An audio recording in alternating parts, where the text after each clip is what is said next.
तो दर्शकों, आज की मासिक राशि फलादेश की श्रृंखला में हम चर्चा करेंगे हमारी 10वीं राशि मकर राशि के बारे में। मकर राशि के जातकों के लिए मार्च का महीना कैसे रहेगा, और इससे पहले हमने आपको 9 राशियों के बारे में अलग अलग वीडियो में बता चुके हैं, और यदि आपका कोई मिस हो गया तो आप प्लेलिस्ट में देख सकते हैं अपनी राशि के अनुसार। तो दर्शकों, मकर राशि के जातकों के लिए मार्च का महीना कैसे रहेगा, क्योंकि जल्दी हम मार्च के महीने में प्रवेश करेंगे और ये जरूर जानना चाहेंगे कि आने वाला महीना हमारे लिए कैसे रहेगा, क्योंकि आप जानते हैं कि जो भी ग्रह गोचर की स्थिति का परिवर्तन होता है उसका प्रभाव, उसका परिणाम हमारे जीवन में निश्चित तौर से देखने को मिलता है। फिर वो चाहे हमारा स्वास्थ्य क्यों ना हो, हमारी शिक्षा और करियर क्यों ना हो, कार्य क्षेत्र का माहौल कैसे रहेगा, इसको भी हम समझेंगे आज के इस विवरण में। साथ ही व्यवसाय बिजनेस के लिए मार्च का महीना कैसे रहेगा, क्या निवेश के नए अवसर मिलेंगे, प्रेम संबंध यानी लव रिलेशनशिप के लिए कैसे रहेगा मार्च का महीना, उसे भी हम समझेंगे। साथ ही जो पहले से विवाहित दंपति है उनके लिए कैसे रहेगा, क्या संतान प्राप्ति का सुयोग बनेगा, साथ ही कुछ उपाय जो कि ज्योतिष प्रामाणिक उपाय है, तो वीडियो के अंत तक आप जरूर बने रहे। हरे कृष्ण दर्शकों, वैदिक एस्ट्रोकेज में आपका स्वागत है। मैं ज्योतिष आचार्य पूजा। तो मकर राशि के जातक अपनी जन्म राशि या लगन के अनुसार देख सकते हैं जो ग्रह गोचर की स्थिति बनने जा रही है वो इस प्रकार है। लग्नेश जो शनि है आपके द्वितीय भाव में गोचर कर रहे हैं कुंभ राशि में, जिनके साथ युति रहेगी सूर्य देव की। द्वितीय भाव में आपके जो शुक्र गोचर कर रहे हैं इनके साथ युति रहेगी राहु की और बुध की। यहाँ पे शुक्र की अवस्था उच्च की है और बुध की नीच की अवस्था है, साथ ही नीच भंग भी हो रहा है। बृहस्पति आपके पंचम भाव में गोचर कर रहे हैं, मंगल आपके छठे भाव में गोचर कर रहे हैं मिथुन राशि में, केतु आपके नवम भाव में भाग्य स्थान में गोचर कर रहे हैं। अब आप इसमें कुछ परिवर्तन देखेंगे, जैसे कि शुक्र जो है 2 मार्च को वक्री अवस्था में आ जाएंगे आपके तृतीय भाव में गोचर करते हुए मीन राशि में। सूर्य 14 मार्च को मीन राशि में प्रवेश कर जाएंगे, तृतीय भाव में प्रवेश कर जाएंगे। बुध 15 मार्च को वक्री अवस्था में आ जाएंगे, तृतीय भाव में गोचर करते हुए। शनि जो सबसे बड़ा राशि परिवर्तन कर रहे हैं 29 मार्च को मीन राशि में प्रवेश कर जाएंगे। तो ये कुंडली आपकी कुछ समय के लिए कालसर्प के अधीन होगी, यानी कालसर्प के घेरे में रहेगी, तो आपको सावधान रहने की आवश्यकता है। यहाँ पे सूर्य जो है ग्रहण योग बनाएंगे राहु के साथ, और साथ ही शनि जो है 29 मार्च के बाद जो है राहु के साथ मिलकर श्रापित योग बनाएंगे, जिसे कई लोग पिशाच योग भी कहते हैं। तो आपको कम से कम 18 मई तक सावधान रहने की आवश्यकता है। पूरे विश्व के लिए भी बहुत जरूरी है ये समय, और सावधानी तो बरतनी ही है। अब इसका जो परिणाम आपको देखने को मिलेगा उसका विवरण करने से पहले मैं आपसे एक निवेदन करना चाहूंगी कि आप हमारे चैनल को सब्सक्राइब करें, बेल नोटिफिकेशन जरूर प्रेस करें। इसके अलावा आप हमारे चैनल को लाइक और शेयर जरूर करें। तो देखिए, स्वास्थ्य की हम बात करेंगे तो मंगल आपके छठे भाव में गोचर करें, जिनकी दृष्टि द्वादश भाव में पड़ रही है और आपकी लगन में भी पड़ रही है। अब यहाँ पे मंगल कहीं ना कहीं आपके स्वभाव में, आपके व्यवहार में उत्तेजनापन डाल सकते हैं, अधीरतापन डाल सकते हैं, क्रोध में अधिकता डाल सकते हैं, अपने आसपास के लोगों के साथ कुछ झगड़ा तनाव आप देख सकते हैं। तो इस प्रकार की स्थिति बन सकती है। सूर्य के साथ शनि की युति द्वितीय भाव में परिवार के साथ आपके कुछ कहासुनी या कुछ मनमुटाव या संघर्ष की स्थिति देखी जा सकती है। आंखों की समस्या, आंखों से रिलेटेड इंफेक्शन की समस्या, ये कुछ पुरानी समस्या फिर से उभर सकती है, तो इसका आप अच्छे से ध्यान रखें। कानों से रिलेटेड कुछ प्रॉब्लम देखी जा सकती है, कानों में इंफेक्शन या कंधों में कुछ मांसपेशियों के खिंचाव या इस प्रकार की छोटी मोटी समस्याएं देखी जा सकती है।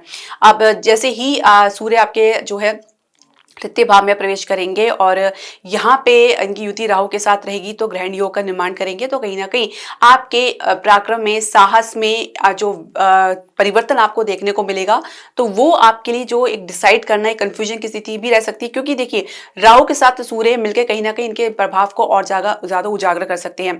सूर्य कभी कभी हमारे जो अपने हमारे तो आत्मविश्वास को दर्शाता ही, लेकिन हमारे ईगो को भी दर्शाता है, तो उसको भी वृद्धि आपको देखने को मिलेगी। आप चतुर्भाव के स्वामी मंगल आपके छठे भाव में गोचर कर रहे हैं, तो जो हृदय का मरीज है, हार्ट पेशेंट है, अपना अच्छे से ध्यान रखें, किसी प्रकार को स्ट्रेस वगैरह ना ले। कुछ बीपी की समस्या है तो अपना जो है उपचार जो है, जो आप ट्रीटमेंट ले रहे हैं, जो आप दवाई ले रहे हैं, समय पर ले। इसके अलावा हो सके तो आप प्राणायाम जरूर करें और योगा अभ्यास जरूर करें। मेडिटेशन भी करना नितांत आवश्यक है यदि आप चाहते हैं कि आप स्वस्थ रहे। अब शिक्षा करियर के लिए कैसा रहेगा मार्च का महीना। पंचम भाव के स्वामी जो है शुक्र है, तृतीय भाव में राहु के साथ गोचर करें, बुध भी इनके साथ युति में है। अब पंचम भाव में बृहस्पति गोचर कर रहे हैं। देखिए, स्थिति हमें अगर वर्णन करें तो पंचमेश जो है राहु के प्रभाव में आके कहीं ना कहीं कुछ स्थिति को विकट बना रही है। बुध भी यहाँ पे है, परंतु बृहस्पति पंचम भाव में बैठ के कहीं ना कहीं ठहराव आपके जीवन में लेकर आ रही है, स्टेबिलिटी लेकर आ रही है, एक मैच्योरिटी लेकर आ रही है, परिपक्वता आपको देखने को मिल सकती है। निर्णय लेने में समय ले रहे हैं, लेकिन अपना निर्णय आप अपने अनुकूल ले रहे हैं, अपने आकलन के बाद ले रहे हैं। बृहस्पति यहाँ पे ज्ञान की जिज्ञासा को और बढ़ाता है, और जहाँ पे ज्ञान प्राप्ति के लिए आप कठिन मेहनत कर रहे हैं, अभ्यास कर रहे हैं, संघर्ष कर रही हैं तो इसका परिणाम निश्चित तौर से सुखद आपको देखने को मिलेगा। क्योंकि यहाँ पे जो पंचमेश की युति राहु के साथ है और उच्च अवस्था में आपके पंचमेश, आप जिस भी प्रकार के डिबेट्स में या कंपटीशन में आप पार्टिसिपेट कर रहे हैं या कुछ रिटन कंपटीशन में पार्टिसिपेट कर रहे हैं, उसमें आपका प्रभाव बहुत बढ़िया रहेगा, प्रदर्शन बहुत बढ़िया रहेगा, उपलब्धियां प्राप्त कर सकते हैं। लेकिन कहीं ना कहीं आपको ग्राउंडेड रहने की आवश्यकता है, आत्मविश्वास होना बहुत जरूरी है। पर अति आत्मविश्वासी होना कहीं ना कहीं सिचुएशन को और खराब कर सकता है, खासकर मध्य मार्च के बाद। तो इस प्रकार की आपको थोड़ी सी कह सकते हैं सावधानी आपको लेकर चलना है। इसके अलावा अगर हम बात करें कंपटीशन की, निश्चित तौर से आपको थोड़ा सा कह सकते हैं मेहनत भी करनी पड़ सकती है। मंगल यहाँ पे गोचर करें छठे भाव में और छठे भाव के स्वामी बुध है नीचे अवस्था में, तो कुछ असफलता के बाद कुछ सफलता मिलती नजर आएगी या किसी विपरीत परिस्थिति से आप बाहर भी निकलेंगे। तो आप कह सकते हैं कि सफलता जरूर मिलेगी। यदि शुरुआती में अगर आपको हताशा निराशा देखने को मिल रही है तो उससे आप बिल्कुल भी डिमोरलाइज्ड बिल्कुल भी ना हुए, अपना जो आत्मविश्वास है उसको बना के रखें। इसके अलावा आप कैंपस प्लेसमेंट में भी उचित अवसर प्राप्त कर सकते हैं। यदि आपने प्राप्त कर लिया है या आपने करियर की शुरुआत कर दी है तो आपको कह सकते हैं कि काफी कुछ सीखने को मिल सकता है। आप अपने कलीग के साथ या अपने किसी टीम वर्क के साथ जुड़कर आपको कुछ काम करने का मौका मिल सकता है, किसी प्रोजेक्ट में काम करने का अवसर आपको मिल सकता है। ऐसे में अपने भीतर एक विनम्रता लेकर चले, हम्बलनेस लेकर चले, और जितना ज्यादा जिज्ञासा आपको ज्ञान प्राप्ति की होगी उतनी ज्यादा आप सीखने को मिलेगा। इसके अलावा यदि हम समझे तो राहु के साथ शुक्र कहीं ना कहीं मार्ग से भटकने का भी कुछ अंदेशा देता है। तो इस प्रकार से आपको समझना होगा कि जो आपके लिए सही है, उचित है, उसी पर आपको चलना होगा। किसी के बातों में आकर, किसी के बहकावे में आकर या किसी के प्रभाव में आकर अपने निर्णय कभी ना ले। जो आपके करियर के लिए सही है उसको ही आप आगे लेकर चले। इसके अलावा आपको काफी कुछ अपने आत्मविश्वास पर भी काम करना होगा। आत्मविश्वास जैसे मैंने बताया बहुत जरूरी है, पर अति आत्मविश्वासी होना ये समस्या का कारण बन सकता है, और अंडर कॉन्फिडेंट होना भी, यानी आत्मविश्वास में भी कमी होना, ये भी एक समस्या का कारण बन सकता है। स्थान से बाहर आप कुछ पढ़ाई के अवसर आपको मिल सकता है जिस फील्ड में आप जाना चाहते हैं, खासकर डिजाइनिंग के क्षेत्र में, फैशन डिजाइनिंग के क्षेत्र में, कुछ आप डिजिटल मार्केटिंग के क्षेत्र में या डिजिटल से रिलेटेड कुछ डिजाइनिंग क्षेत्र में आपको अच्छी प्लेसमेंट मिल सकती है, अच्छी आपको आगे पढ़ने का मौका मिल सकता है। जो स्थान से बाहर जिस इंस्टीट्यूट या यूनिवर्सिटी में आप ट्राई कर रहे हैं तो उसमें आपको एक अच्छा ऑफर मिल सकता है। थोड़ा सा आप अपने एफर्ट को बढ़ाकर चलें। सही समय पे सही डिसीजन लेना एक बहुत बड़ा एक प्रकार से टास्क होता है, तो आप इसे समझदारी से लेकर चले। अब जो पहले से नौकरी पेशा लोग हैं उनके लिए कैसा रहेगा, यानी कार्य क्षेत्र का माहौल कैसा रहेगा, यदि हम समझे तो दशमेश शुक्र है, तृतीय भाव में गोचर कर रहे हैं, उच्च अवस्था में है, यहाँ पे बुध है, साथ में राहु भी है। तो एक बैलेंस की स्थिति आपको बना के चलना होगा। सबसे बड़ी बात यह कि आपको अपने कलीग के साथ या अपने सीनियर्स के साथ, बॉस के साथ एक बैलेंस बना के चलना होगा। जरूरत से ज्यादा किसी पर डिपेंडेंसी दिखाना या किसी का ज्यादा फेवर लेना आपके लिए सही साबित नहीं होगा। मध्य मार्च के बाद सूर्य का भी यहाँ पे होना, तो कहीं ना कहीं अधिकारी के साथ एक प्रकार से टीम वर्क में जो आप काम कर रहे हैं या सबको साथ लेकर आपको चलना पड़ सकता है। एक लीडरशिप की क्वालिटी आपकी उभर कर सामने आएगी, कुछ जिम्मेदारी आपको मिल सकती है, स्थान से बाहर कुछ यात्राएं आपको करनी पड़ सकती है, और जिसमें आपको कह सकते हैं कि अपनी प्रतिभा दिखाने का मौका मिल सकता है। ऐसी स्थिति में जब आपको इतने मौके मिल रहे हैं या जो भी आपको मौका मिले जिसके लिए आप प्रयास कर रहे हैं, तो वो आपके लिए मील का पत्थर साबित हो सकते हैं। तो उसका भरपूर फायदा उठाएं और ये आपके लिए काफी बढ़िया भी रहेगा। मध्य मार्च के बाद थोड़ा सा ये मैं आपको सावधान करना चाहूंगी, बुध का वक्री अवस्था में आना कहीं ना कहीं कम्युनिकेशन गैप या गलत फहमी का भी कारण बन सकता है। तो ऐसे में अपने आप में एक क्लैरिटी बना के चलें।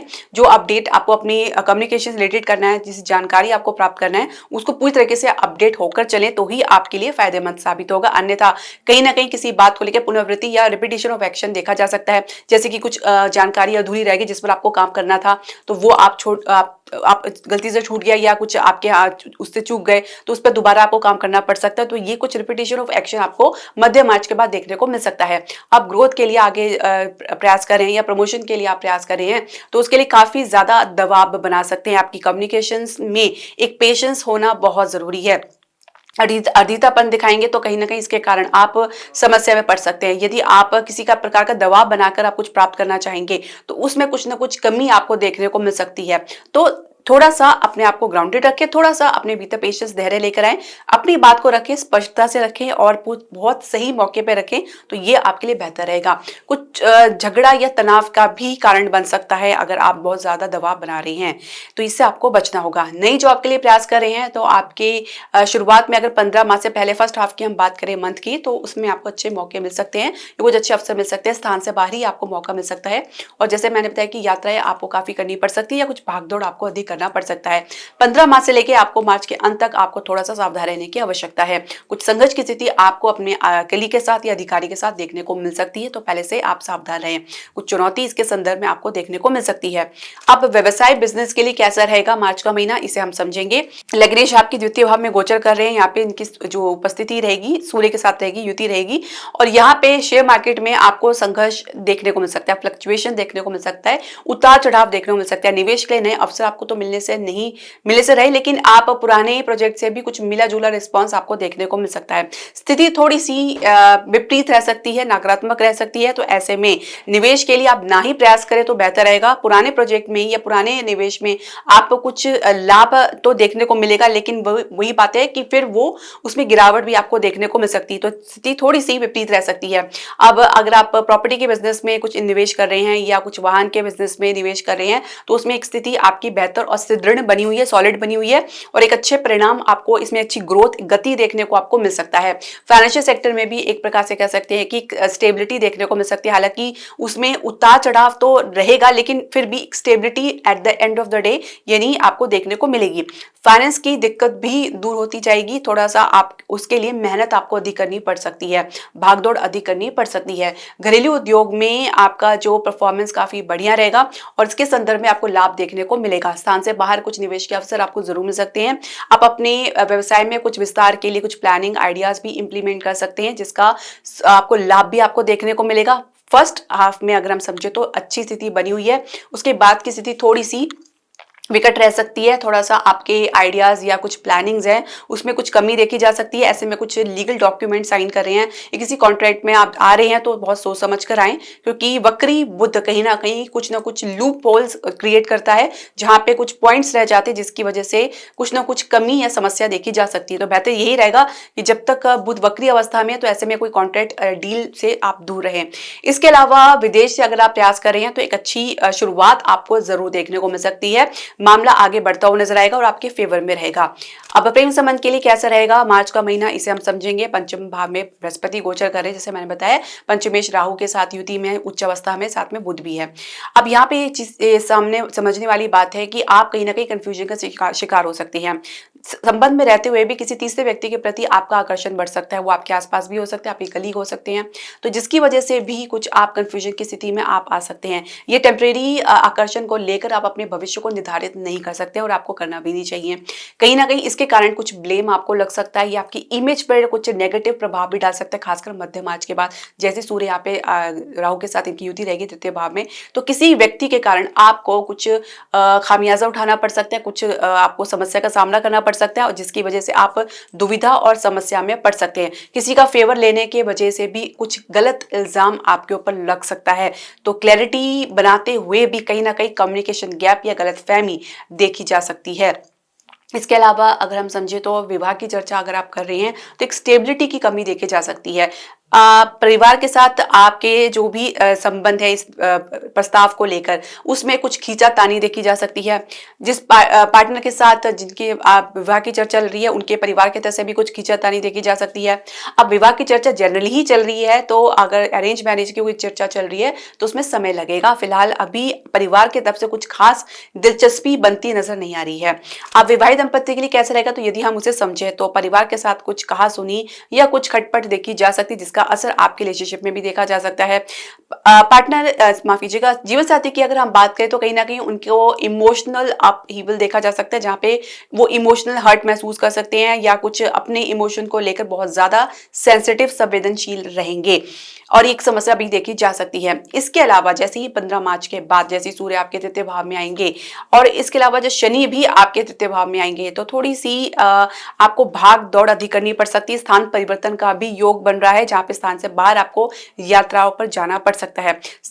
संतान प्राप्ति का यदि आप प्रयास करें तो सफलता आपको शुरुआत में ही देखने को मिलेगी।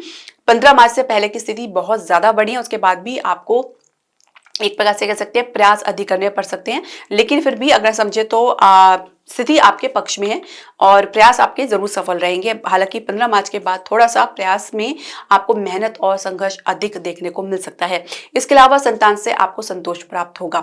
अब हम बात करेंगे कि ज्योतिषीय प्रमाणिक उपाय की, तो आपको चंद्रमा का उपाय करना है। इसके लिए आप प्रत्येक सोमवार को शिवलिंग पे कच्चा दूध आप अर्पित करें, उनका अभिषेक करें, पानी उसके बाद अर्पित करें और 5 मिनट बैठ के ओम नमः शिवाय का ध्यान जरूर लगाएं। सफेद वस्तु का दान कर सकते हैं आप, थोड़ा सा दूध आप चढ़ा के बाकी दूध का पैकेट आप वहीं पे रख दें। आप कभी दही का पैकेट रख दिया, कभी चीनी रख दिया, तो प्रत्येक सोमवार को सफेद वस्तु का दान शिवलिंग के साथ आप जरूर करें। इसके अलावा अगर आप समझे तो आपको लग्नेश का उपाय करना है, शनि का उपाय करना है। यहाँ पे आप शनि संबंधी वस्तु का प्रत्येक शनिवार को आप दान अवश्य करें। इसमें काला तेल, इसमें जो काले तिल है या उड़द की दाल है या तेल है, इसका मिक्सचर आप शनि मंदिर में दान कर सकते हैं। हनुमान चालीसा का पाठ आप जरूर करें, प्रत्येक शनिवार को आप जरूर करें और हो सके तो किसी गरीब मजदूर की मदद जरूर करें, चाहे खान पान से करें, चाहे वस्त्र से करें, चाहे मेडिसिन से करें, लेकिन हो सके तो अपनी तरफ से आप शनिवार को एक नियम बना लें कि आपको इनकी मदद करनी है। ये उपाय जरूर कारगर साबित होंगे, जिसमें आपको शांति प्राप्त होगी और शांति प्राप्त अगर होती है तो ऐसे में जो व्यक्ति का जो दिमाग है वो अच्छे से चलता है। तो अगर आसपास की परिस्थिति कैसी भी हो, अगर भीतर शांति है तो आप हर परिस्थिति से लड़ सकते हैं। ये बात समझना बहुत जरूरी है। और वैसे भी 29 मार्च को शनि का राशि परिवर्तन हो रहा है, तो आपको सावधान रहने की आवश्यकता है। ये उपाय आप जरूर करें। इसके अलावा दर्शकों, आपके जो भी प्रश्न, सजेशन या क्वेरी आप हमारे कमेंट बॉक्स में जरूर डालें। हरे कृष्णा।